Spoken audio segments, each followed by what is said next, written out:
Back for another episode of Stream of Thought, number 78. Stealing my intro. I'm stealing the intro because I want to be the one that gives a shout out to SMT Architects in Lombard, Illinois, because for those who don't know, once upon a time, prior to Stream of Thought, we worked on a little project called VNR Media, and that produced straight up a YouTube channel that is no longer available now. We're just doing the podcast. But when we started that up, SMT Architects purchased all of our equipment for us, and we are extremely appreciative of that. They have been sponsors since our founding origins, so special thanks to them. And with that, we'll hop into episode number 78, where we talk about... The history of proof and alcohol percentage. Why is the term proof used? Which we kind of get right or wrong. I don't know. I mean, you look at the Wikipedia page yourself. But we talk about that at the very end. But we start about talking about just daily habits and showering. Yeah. Showering? Do you have a process in Why place? Rix is so unorganized, I don't know. I just have everything in one place, which makes sense. We reminisce on middle school, what we did in gym class, projects. Dangerous time like for kids our age. Yeah, weird area. And then we talk a little bit. We wrap up with something else. Some random. I cannot account for every little detail of the conversation, but those. But are when the can main we points. ever? So yeah, we can't. So episode number 78, Stream of Thought. We hope you enjoy.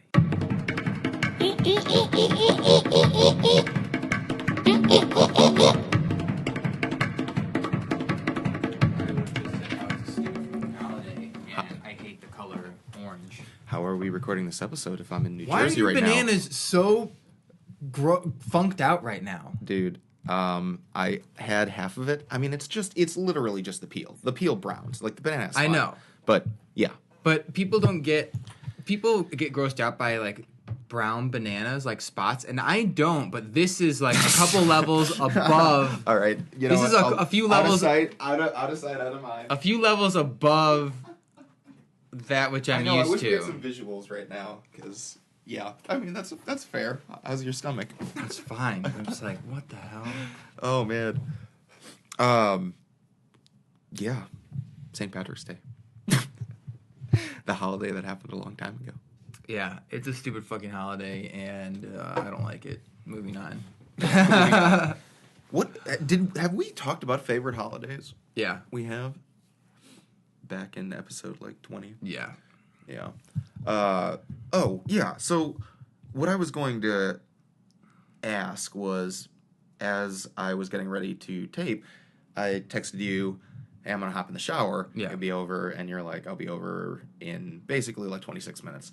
So that got me thinking, how long does it normally take for you to go through the process of, the shower and then post-shower, getting everything ready?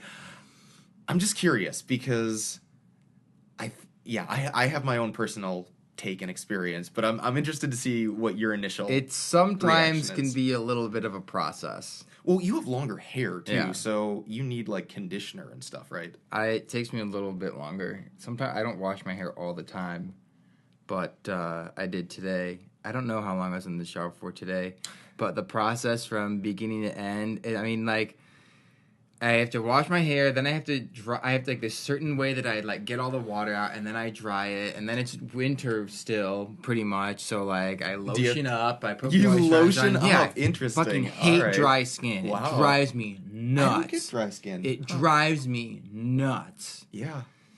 Wow. I don't know. I haven't really paid attention to the time frame.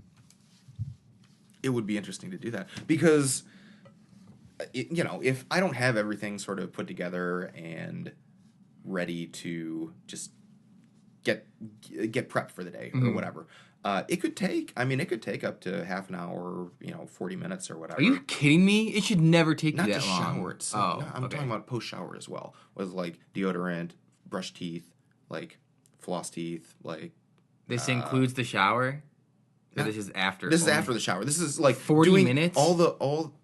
I'm saying if I'm not organized and I have to go, up and down the stairs to get stuff and things like that, basically it becomes this arduous process. But I've been trying something new the past couple of weeks. That's probably been about a month now, where I have like stations or whatever. And I don't know if this is goofy, but I have all the stuff that I will need for a particular activity like together. So what I do is instead of putting my clothes in bins like shirts, pants, underwear, socks, what I'll do is take one of each and like make a package. So pair of socks, pair of underwear,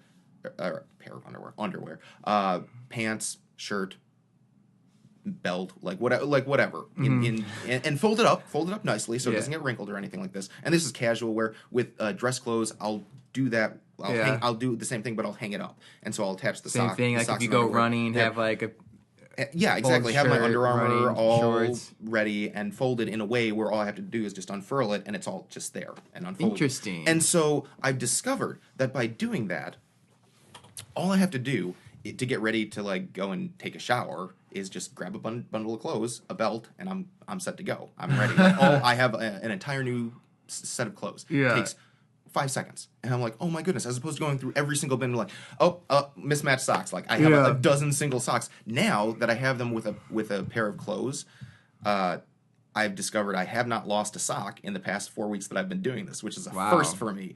And what I've also done too is because sometimes I'll wear jeans twice before I wash them, and so I'll create just a shirt, underwear, and sock bundle that I can throw after I'm done with this, that I can just roll up back and set for a new one. But then I do the same thing with showering and post prep. Like I have all my toiletries for the shower set up, shampoo, face wash, body wash, loofah, like all those sort of things together right there. Just take it, put it in. Then after I'm done, I have all of my post stuff. So I have Q-tips, like a bag of Q-tips and floss together in a bag with a couple of disposable razors in a sealable bag, so it's totally clean. And then I put that in a slightly larger clear bag that has my electric razor, the current disposable razor that I'm using, since I normally use each one for about a week or two, and then deodorant as well. So all that stuff is together. So all I have to do is pick it up, and all my stuff is there. And then as I use each one of them, because I'm doing a dozen things at once, I'll just put it in the bag after I'm done, so I know I like put my deodorant on first, so I put it in the bag. I don't need to use it anymore. And I found that I've cut down my time that I can take a shower probably in about 100 seconds and clean everything, like be done in 100 seconds. So I, like 4.5 minutes, I've gotten it down to 4.5 minutes from the time that I grab my clothes to the time that I'm ready to go. I'm very entertained by this, but at the same time, okay, so if I'm not, from the time that I get out of the shower to the time that I walk out the door, assuming that like I just put on I have clothes right away, because I'm not usually sitting there forever trying to figure out what to wear. I just like put it on. Yes. Less than 5 minutes every time. If I'm not standing there lotioning it up, I know exactly. I'll have all my things. Brushing your teeth, brushing my teeth, deodorant, razor if I happen to use it. Shower. All this stuff is in the closet in the bathroom in one area. It sounds like you have all this stuff like all over the place. I used to. But here is the benefit too of the way that I have constructed it. Like I can pack up and go in an instant. Like I have everything that I could need in like containers, like single containers. All I have to do is pick it up, put it in a bag, and I'm ready to travel. And it's very convenient, I feel like.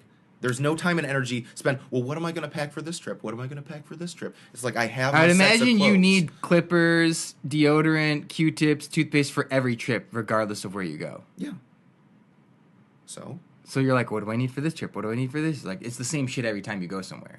Yeah, but well, yes, exactly. I have to show you how I have my. I have to show you my bathroom closet, and I don't know. I don't know. I like processes. I like making things simple and efficient, and it works for me. My buddy Chris is like the same way. It's like, oh, I gotta put on my deodorant. Oh, now I gotta do this. Now I gotta do that. Now I gotta do this. No. It's a like process. It seems like when you get distracted in between like deodorant and toothpaste, or like, because for me it's just like one thing after the other. And then I'm done. And it's like less 5 minutes max. Yeah. I haven't really created a routine necessarily. So are you like brushing your teeth and then you're like, oh, I gotta go put my socks on, and then you're putting your socks on and you're like, oh wait, I gotta go finish brushing my teeth? No, it's just never been in a particular order. And when you have like 12 things in the processes and you don't have a particular order, you can forget. Like I'll forget to put deodorant on one day, or I'll forget to brush my teeth one day, or I'll forget to floss one day because it's not, I don't do it in a particular order. And because the way my bathroom is, I have my toothbrush and toothpaste in the cabinet. The floss, deodorant, and other stuff is in another cabinet behind me, and then under is my razor and all that. So I'm pulling stuff out from all different directions. That's your problem right there. Well, yeah. I have obviously. everything right in front of me. Yeah. And it's like some shelves. So it's like either this shelf or this shelf down here. Yes, and if you're able to make it compact, for sure. But I found with the clothes thing especially, because you're always, I feel like people are me anyway, I'm always trying to figure out what outfit I'm going to pick out. Like what shirt of all my shirts am I going to wear today? And why not just pre-select it? Why not just eliminate the indecision in the moment and be like, okay, well, I have a set of clothes that I'm set to go. Don't need to make a choice. That's one less thing that I have to focus on. So I don't know. It's interesting because I've never had the opportunity to have everything just like immediately organized. Maybe in seminary. Yeah. And with clothes, I used to always do that too. With dress clothes. The only time I'm indecisive with what to wear is if I'm going out. You know. I just always assume I'm going out. And this is how I would dress. No, like going out, like you mean to the like city or something, like going out and there's like girls partying around or something. Girls. But I will admit that I have found myself all of a sudden the last few years, like if I'm going somewhere just for the weekend, you know, what do you need for the weekend? You really only need, if you're going to be out of town for, let's say, you know, 2 days, 2 nights or something, you really only need maybe 3 sets of clothes, have a backup for anything, right? Yes. I find myself like, okay, it's like 30 or 40 minutes in, and I'm like, wait a minute, why am I still packing? Like, I'm providing myself with options. And I'm like, well, these shoes go with these pants, which would go with this shirt, but if I wear this shirt, I have to wear these different shoes, but keep these pants, but maybe if I switch these pants, I can go with this shirt. Yeah. And I'm just like, the fuck am I doing right now? But it's habit. And you want to appropriate. And I'm saying if you were to select that beforehand and be like, I got my shoes with my pants, with my shirt, with all that. But I only do this if I'm going out of town. Yes. Like, and it's And it's like, you don't travel. And it's like it's like all these outfits are great, but I want options depending on how I'm feeling. Like maybe I need shorts, maybe I need sandals, but these sandals will go better with it. And I feel like a woman, and I'm just like, what am I doing to myself right now? I love it. Get it together, Victor. Yeah, man. Just get it together. Hey, you're very, what do they call it, metrosexual? Nobody said looking good was easy. Right. Well, it's a talent that I certainly lack, but so I laud you for it. Yeah. Some sort of sense of fashion. Oh my goodness. I just rely on family and friends to get me something fashionable. And I'll wear whatever people buy me. I like to buy my own stuff. I know you do.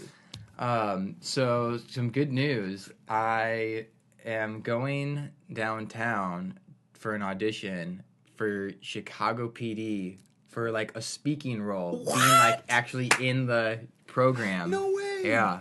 Oh my goodness. How did this come about? My agent emailed me. I was like, hey, she emailed me and was like, and I didn't see it right away. And she called me like 45 minutes later. And I was at the library, so I couldn't pick up. So she left me a voicemail. And so I emailed her back right away. And then I stepped out and I called her right away just so that I could get to her. I don't know how often she checks her email, you know, but I called her right away too. But she's like, hey, let me know if you can go to Simon Casting on this week at 11 a.m. And I was like, okay, I can do that. So that'll be fun.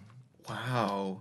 That's exciting. That's your first, legit. If I were to... So I go to this audition. I'm going to go. I haven't gone yet, but if I were to get the role, like, I would be on TV. I would have, like... accredited... a few minutes of screen time. Uncredited speaking role, right? So, we'll see. Wow. I don't know if it'd be credited or not. Probably. I think the only time they uncredit you is if you don't get paid. I I don't know the logistics behind that. I hope you're like a terrified like bystander. So, oh my God, they shot Freddy. Ah! No. Oh, the building's burning. My baby's in there. It would be. You know what I'm going to do though is if I don't get the role, I'll tell you which episode it is. And I'll tell you what the been. copy is, Okay. so that your mom can be like recognize the scene, and I can take a look and be like, "Wait, they chose this asshole to do the scene instead of me? Are you kidding me? Yes. Are you freaking kidding me right now?" Yes. You know. But you're gonna get it, so no need to worry there. So immediately when I got this email, I thought to myself, like, I'm gonna get this. I'm gonna be on the set, and this is my big break. This is my big break. Yeah. Meet all the stars. Pass out my business cards. Yeah. Do you have business cards yet? No. As an actor? We have resumes and headshots as our business cards. Oh, okay. But I was thinking about it. I'm like, oh, it'd be really cool because I mean I've been on TV sets just as like background, you know, But you've never been involved as with the sheep, you know? Yeah. Where they talk to the herded masses as opposed to talking to you individually. Being herded into one direction or the other. But I didn't even realize, like, because you said your mom watches all the PD. When did these shows start? Like 4 or 5 years ago? They start all at the same time, or did one? They've rolled them out a show like every year, I guess. I don't know. Was one a spin-off of another, or did they? I mean, there is a chronology of how the shows came about. I don't really know. I don't really watch those shows, right. So I don't follow the trajectory. But I think like Chicago. There's one that I think Chicago Med started just a year or two ago. I want to say that's the newest one. But or Chicago Law. When I got the email, I was like, you know what? Oh man, how great would it be if I'm on set and strike up a conversation with Sophia Bush and then like go on a date with her and then I'm dating her. Wow. People say I'm ambitious. That's quite yeah. Live the dream, man. Live the dream. Live the dream. Live the dream. Yeah. Imagine. Just keep imagining what will become. Oh, it's so funny. But yeah, so I'll let you know how that goes. Or maybe I won't, and then you'll just see me on TV. You'll tell me. Yeah. You'll tell me. So we'll see what happens with that. But that was pretty cool. Awesome. Yeah. So another just random fun thing. You remember when we did when we had dance classes back in elementary school and junior high? Dance classes? Where we learned how to square dance? Oh, that was in gym class, yeah. Yeah. Yeah, I was actually thinking about that the other day because I remember when we would start the square dancing, you'd have all the guys on one side, all the girls on the other side, and they'd play the music, and it was just like, who's my partner going to be? Who's my partner going to be? Oh, it might be this girl. It might be this girl. Oh, it's not. Oh, so close. And then, like, you're hoping to get, like, the pretty girl, and then it's, like, just some random ass, like, person that you've maybe seen 3 times in the hallway, like, gets the hottest girl. It's like, fuck. What the hell? It always. Yeah. Do-si-do, promenade. I think. Oh, my goodness, yeah. Well, and that's when I discovered, too, the real issues with having hyperhidrosis.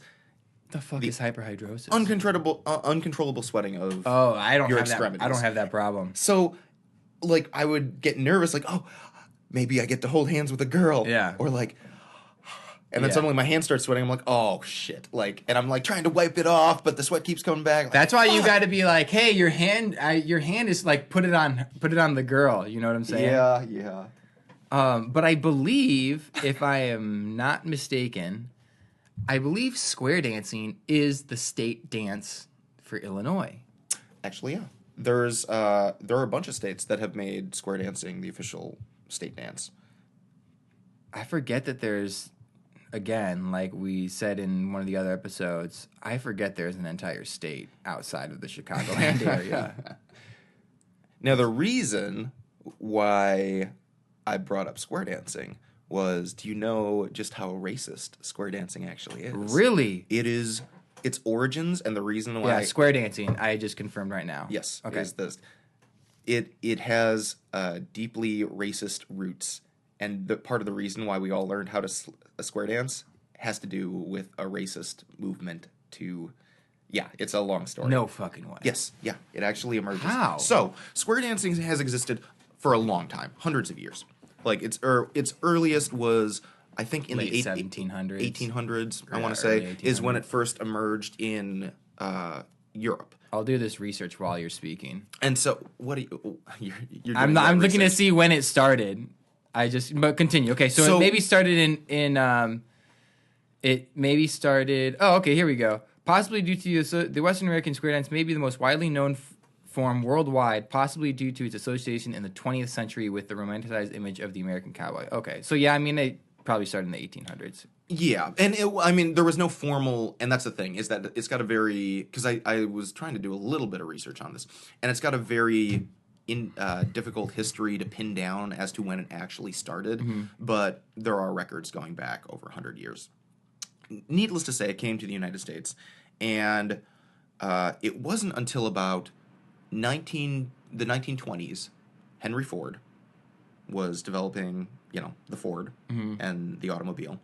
And he, I don't know if you know, he's notoriously racist and anti-Semitic. Yeah. And he basically, his attitude was that, it's the Jews that are trying to rule the world, and it's not necessarily the blacks are trying to rule the world, but they're easily controlled by the Jews. And so he had that approach.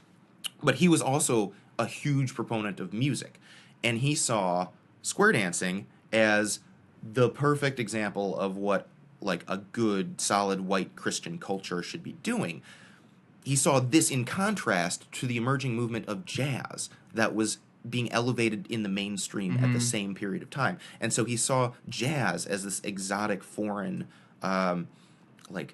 poison coming into American culture. He's like, well, how can we combat it? So he poured tons and tons of money into foundations, dance foundations, promoted to expanding square dancing as a national thing. And so he used those organizations to reach out to schools and say, we'll provide dance instructors, we'll give you funds, but it's got to be square dancing. It's got to be square dancing.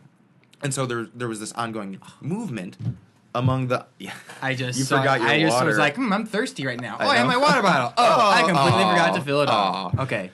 And so it continued, and you had a lot of these very racist groups that were anti-jazz and wanted to basically keep jazz out of the mainstream. And they thought by making square dance the official dance of the state, it would draw everyone back into this sort of good old-fashioned culture of, the good old Puritan Christians. Very, very, very formal dancing. However, you know how they did the promenade, your partner, do-si-do. Yeah. That emerged, interestingly enough, from catcalls instructions yelled out by former slaves who were forced to perform the square dance for their masters. And so because they were never formally taught how to square dance, so they had to call out the moves to their dance partners, and that's how calling it out came about. Something that Henry Ford, he wanted jazz, he wanted square dancing as we understood it, where it's instructed in classes. He wanted that, not realizing that half of it, the calling out of instructions, never existed in white culture prior to black slaves introducing the verbal commands. Okay. And so the verbal commands that we learned in school come from that part of black culture that sort of infused its way into this very white dance that was attempting to shut down black culture to begin with. So it's very interesting. But yeah, and so 28 out of 50 states, I think it's their national dance. Yeah, that shit was dumb. But it was so stupid. And didn't you ever wonder? Because I wondered this many times growing up. Why square dance? Of all the dances that we could learn, I would have loved to learn how to waltz or to or to do a real learn how to real. If they taught us a real dance, especially like us growing up in the Chicagoland area, it seems like something so outdated. I can get this. I can understand outdated, if you're down south in, I don't know, Springfield or some whack ass Down like south that. in Springfield, Yeah. Illinois. Yeah, those rural hicks. I say that like it's so far away. You 'cause say it with is. so much disdain in your No, voice. no. No. I was trying to think of any other towns that I know of, which I don't. Like, you know, there's Springfield and Peoria. Those are the only places I can think of outside of the Chicagoland area. Rockford barely is hanging. Rockford's not even part of the Chicagoland area. That sounds like it's in Iowa. You know what I'm saying? It might actually be in Iowa. I don't know, but it sounds like Moline. a small ass place. Moline. Yeah. Yeah. But square dancing, I didn't mind it because I just felt really it was dumb. But when we did it, I kind of remember being into it just because it was so goofy. I remember being into it because I got to touch a girl. Not that way. I know, but yeah, that was one of the things that was guaranteed to be done every year, along with running the mile. Oh, and the wrestling. mile, yeah. I'm sure there's something racist about Doing the mile, wrestling, too. dude. When we did the wrestling portion of gym class, I remember one year in 7th grade. I think it was 7th grade. Dude, I got my ass whooped every single time. Every time I got my ass whooped in wrestling. I don't remember wrestling. We'd roll out the mats, and we'd roll out the mats, would take up the whole gym, and then we would have the folding mats and divide it into like 4 sections. Oh, and we keep our record on like a note card. That's right. Yeah. Yeah, that was weird. Do you remember weird. mat ball? Mat ball? Do you remember that game? Remind me. So we play in the. So it was kind of like. It sounds like I remember it. We played inside in the gym, and those giant blue folding mats. Yes. Right? It was kickball using mats. So dangerous. But it could bounce off the walls and shit. And once you got back around to home base, you would just run right back to first base. It would just keep going and going and going until it's out. There's 3 outs, and then the next team goes up. Yes. And so the score could get up to one time. The score could easily be, like 73 to 56 or something crazy like that. But one time I remember we were playing and we were running around, and I think it was like Joey Hallman kicked it. And he kicked it like sideways, and somebody was walking out. And remember, the 2 gyms were connected by a hallway, and someone was walking out of the girls' locker room at the same time. The ball went into the locker room, the door closed, and that door was locked from the outside. Like only the other door was open or something weird like that. And so we just kept for like what seemed like an eternity, several minutes. We're just funny. Just racking up runs. And I remember like Miss Whitler, I think was our gym teacher at the time, or maybe we combined 2 gym classes to play, because we kept score on like you flip over this like flap to keep score. Oh yeah, yes. And we got to 99, and I think we had to start back over to 0 or something like that. Oh my goodness, that was such a I remember they ended up stopping doing that. It was either our 8th grade or the year after we graduated. Just because you slid on those hard floors playing mat ball. So much fun. Well, you just jump to the mat or something like that. But I remember that was like probably one of the most fun games I ever played in gym class. How many times do you get nailed in the head with? Not very often, but I do remember one time Keith Synan had the ball and like just threw it as hard as he could. I think remember Thomas Welker? He was running the bases, and he hit him in the legs. He hit him. The ball hit him in the knees or something like that, and he was running, and he just like hit the ground and just skidded. Oh my goodness! But very few times I got nailed in the head with a ball. Yeah. But one time though in gym class, in middle school, we were outside playing softball, and for some reason, once I would hit the ball, I would just let go of the bat and start to run. So, like, the bat would swing behind me a few times, and I think I hit Ryan Taylor in the shins. Oh, my God. One time with the bat. As you would do that. Yeah. I'm sure you would laugh about it afterwards. I'd be like, oh, sorry. Sorry. Whatever. But Stickler one time, remember Mike Stickler? I don't know, I think he may have done, I can't remember if this was in gym class or if he did track with Hadley. But we played soccer together, and not in school, but outside of school. And he had broken his arm, and it was because he had jumped over the hurdle, he told me, from the wrong direction. So he tripped over the hurdle and broke his arm instead of, you know how it falls where with it's you? supposed to fall. Yeah. Yep. Oh, the number of injuries. Yeah. I'm just remembering the number of injuries from childhood. We really had a pretty unsafe environment, I would say.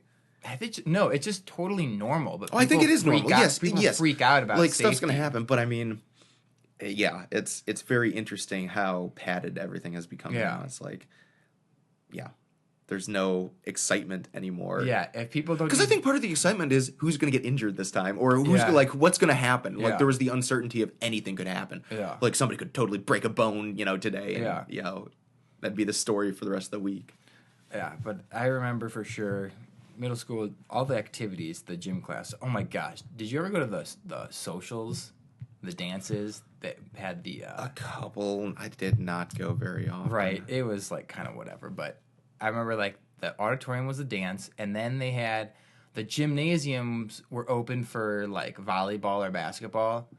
And it was like a social. They didn't call it a dance. They called it a social because you could do different things. And another part of the auditorium, they had like board games and stuff. Yeah. But I remember the corner, they had, that tube television on the setup with Nintendo 64. I think a few times. Okay. Yeah, I don't think I ever saw that. Yeah, I don't really remember. middle school was pretty fun. Actually, middle school fucking sucked. Middle school was Yeah. awful. I don't think anyone ever likes middle school. My memory of Well, middle it's called puberty. my memory of middle school is Puberty. like it was tolerable because it's like you're a kid, you're a child, Dude, but you're like, going you through don't so many wanna be- fucking changes. You don't want to be treated as a child, and you don't want to hang out with your parents all the time, but you can't drive anywhere. Yeah. And you still have to like. it's a transition Yeah, period. it Like sucks. you're entering that period where you have to realize you need to wait before you're an adult. Yeah. And it takes a couple of years to come to terms. Like Yeah. I'm an autonomous human being. Like I can do things on my own. I want to do things on my. I can't do things on my own. Yeah. Well, this sucks. I'm mad now. Yeah. I'm so mad. I'm so mad, and I'm gonna take it out on some Yeah. random person. High school was where it was at. High school was sweet. No, it wasn't. You know what I fucking hated about middle school? Being told when you could and could not go to your locker. I always remember staying in my memory as before school, after school, before lunch, after lunch. Fuck you, lady. If I want to go to my locker in between classes, I will go to my locker in between classes. I hated that. I fucking hated that. Yeah, because what if you forgot something? Because now I'm not trying to carry around my big ass science book, my big ass English book, and my big ass math book. Yeah, that's right. You know what I'm saying? Yep. Because along with middle school, I like remember you're that not a now. full-grown person. So these textbooks that you're carrying in your backpack, These are massive These are textbooks. massive books. Yeah. Yeah. Yeah. Or yeah, if you forget your homework or something, like you got to run in and get your locker. You are totally right. I completely forgot how much of a nuisance that was Yeah. to have to carry everything with both arms, like lugging it around Yeah. for half a day. And I remember getting to high school, and what? Some people like brought their backpacks with them or something like that. Everyone wore their backpack. Everyone in high wore their school. backpack It's like in high this- school. Yeah. And it's like, oh my God, this is so much easier. Yeah. And you have a locker room where you can keep the extra heavy books Yeah. and that you can go to at any time to take it out. Yeah. Like you can put books in after classes. Yeah. This is freedom. I hated how my locker was right next to a classroom. So like anytime I was at my locker, most of the time in between, if I was right there right after class, like people would always be coming in to the classroom or going out. So it was just constant like people right next to me. I'm just like, like. I had the perfect locker. What was yours? It was the foreign language hallway. Oh, those are those tiny ass lockers, dude. You were got like smaller. a I half didn't- locker. Well, yeah, but I didn't need a large locker. Yeah. I mean, I was perfectly content with it. Low traffic area. Yeah. It was right by my French class. Like, Okay. And I had a locker actually right next to the girl Annie Rix. Really? Yeah. I remember who She is. had a locker right next to me. Yeah, mine was on the second floor, right next to where. Remember, they used to have that carpeted area, and then when we were seniors, like they got rid of the carpet. Yeah, That that's my right. locker was Yep. right by there, Mm-hmm. in between the two main stairwells. Yes, I do vaguely recall where your locker was, but yeah, she's the only other person who had Rix in their name outside of my family. I'm sure if we go back, we're related on some I, genealogy. I went through my yearbook the other day to like look for something in particular, dude, I almost don't even recognize myself in my senior photo. I bet. I look so. I mean, it's me. I understand that it's me, but I just look so different. You know, You have changed a lot. it's so crazy. Yeah. It's so crazy. Yeah. I almost like don't even recognize myself. But yeah. It's a crisis of character. Not really. I'm like over it. I thought about it for like 5 seconds, and then I went on with the rest of my life. I mean, dude, you're almost 30. You're getting to be an old man. pumped. It's like you're pumped. Yeah. That's a good way to look at it. Because entering your 30s is you're still youthful. Yes, in your you're 30s. You're in your prime when you're in your 30s. Yeah, I mean, you're still youthful for sure. you're definitely not young. 20s, you can be considered young. But Yeah. I feel like 30s is prime of your life. 30s, you're gonna need to stretch before and after a physical activity. You know, I for stretch. sure. Yeah. And You start feeling pains that never like. No, I'm not complaining about pain, but you're just like stuff is not You are not as durable. Yeah. Like you're not as invincible. you're not as invincible. You're as not you as were. Malleable as. Yes, you where once it's like, were. oh, I broke a bone. Okay, this will be healed in a couple Yeah. days. Like I can still, I sprained something. Not a big deal. I'll push through it, kind of thing. And now you're like, I can. Yeah, I can recover. I remember a few years ago. I was maybe like 25 or 26. I went to Purdue for homecoming with some people, and I'm there, and we're drinking, and we're having fun. And I remember, like, it was a Saturday still, so I've been out and drinking all day, and I didn't want to go out. And one of my friends is like, "Oh, what up? Oh, what, Victor? You're just gonna be a little bitch? You're not gonna go out? Not gonna drink anymore?" And I'm like, "No, dude, I'm so tired. Like, I don't want to do this." And being a little bitch. And then he looks around. He's like, "Dude, I don't want to do this either. I'm just playing. Like, dude, I'm so tired right now. This is such bullshit." And then my other friend Brad, he like locked himself in a room, and we're like, "Come on, get out, come on, let's go." He's like, "Dude, you know how time I was locked in the room? I wasn't sleeping.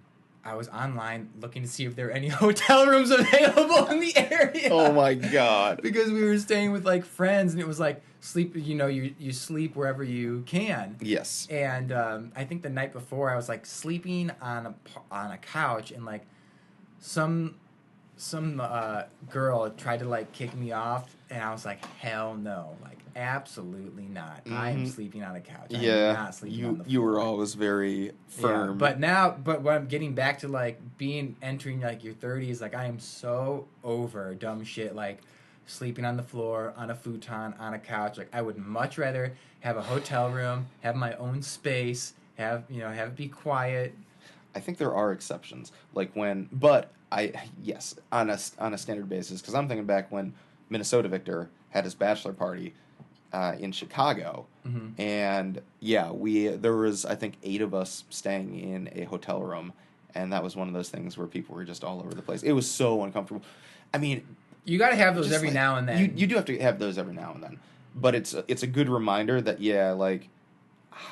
we can't do I can't do what I did back in college, which was basically sleep on a couch every single night anymore. It's just not as comfortable. No. And also when I go out, I'm just like, I'm not really trying to get hammered. I'm good. Well, and that's the thing too. Is that I'm good with 2 to 3 beers, and then I'd like to go home at 11, midnight at the latest, and start my day the next day and go about. I still don't understand how I was able to polish off half a bottle of Everclear and still survive the night. What? Yeah.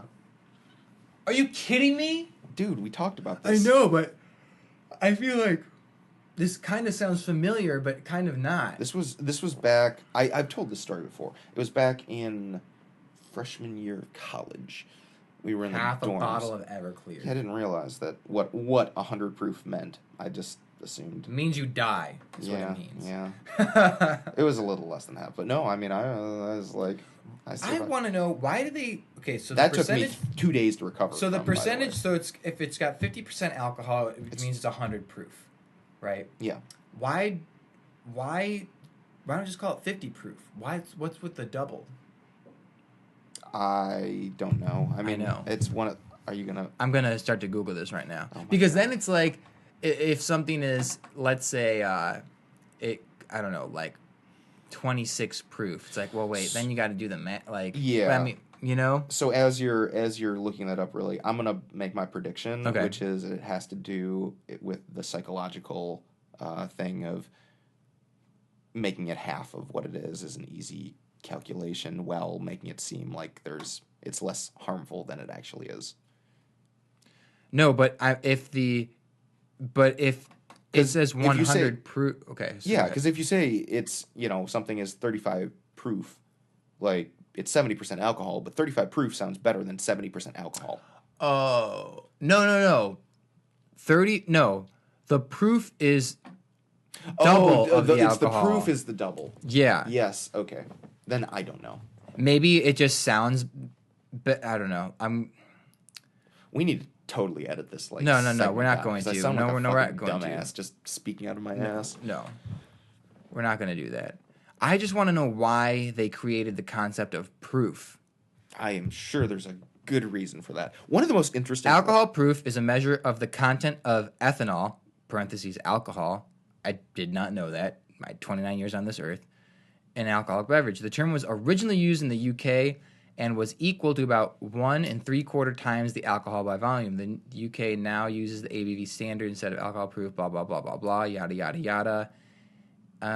History dates back to the 16th century. All right, well, I'm just going to have to look this up later because there's way too much going on for me to browse. That gotta teach you how to research better, man. What do you mean? I'm not... There's ways to... I feel like you are very inefficient with your... I'm on Wikipedia. History. That probably... Wikipedia is not always... Really? Because you said... Oh, no. Wikipedia is not always... You said, Wikipedia is actually a very, these days, reputable source of information. Let me clarify. Wikipedia is, if you're planning on learning about something you have no familiarity with and have the time to read through a Wikipedia article, it can give you a great overview and places to start. However, if you're researching like we're talking right now and you're trying to simultaneously research, there are ways to optimize and find the information that you're looking for while not having to read through a 20-page article on the history of alcohol content. Got it. Interesting. Well, I'm kind of over this, so. Good. But, yeah. Are you doing research now? Yeah. You're doing the proper way to... Mm-hmm. Okay, well, let me start the clock then, and we'll figure this out.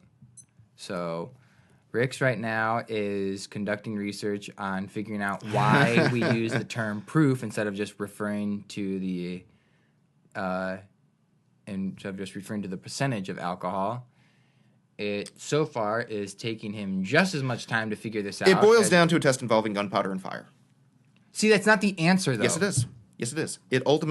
Okay, so proof. It's... And the clock continues to run as he peruses a giant article, which he clearly doesn't have time to digest in a few seconds. And he is doing the exact same thing that I did, which was just browsing very quickly. And so it literally meant, like, it's proof. So when they mixed fire and gunpowder together, it exploded. And that was proof, like, that it worked.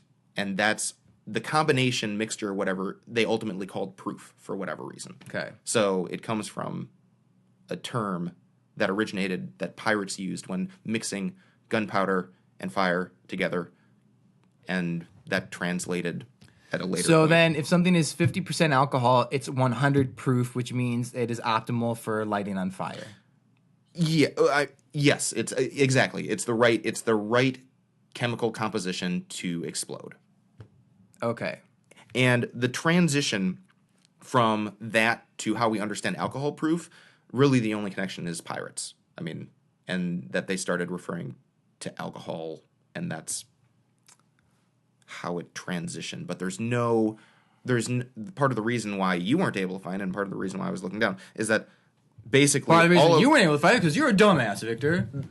There's no actual history as to how the modern day terminology of proof came about. basically. But it has its origins from the pirates. Okay. That's the long story takeaway of it. All right, well. See, look. And I was able to solve that riddle in a fraction of the time that it would have taken you to come to that realization. That, in fact, there's no history about it. You would have been looking for a history that didn't exist.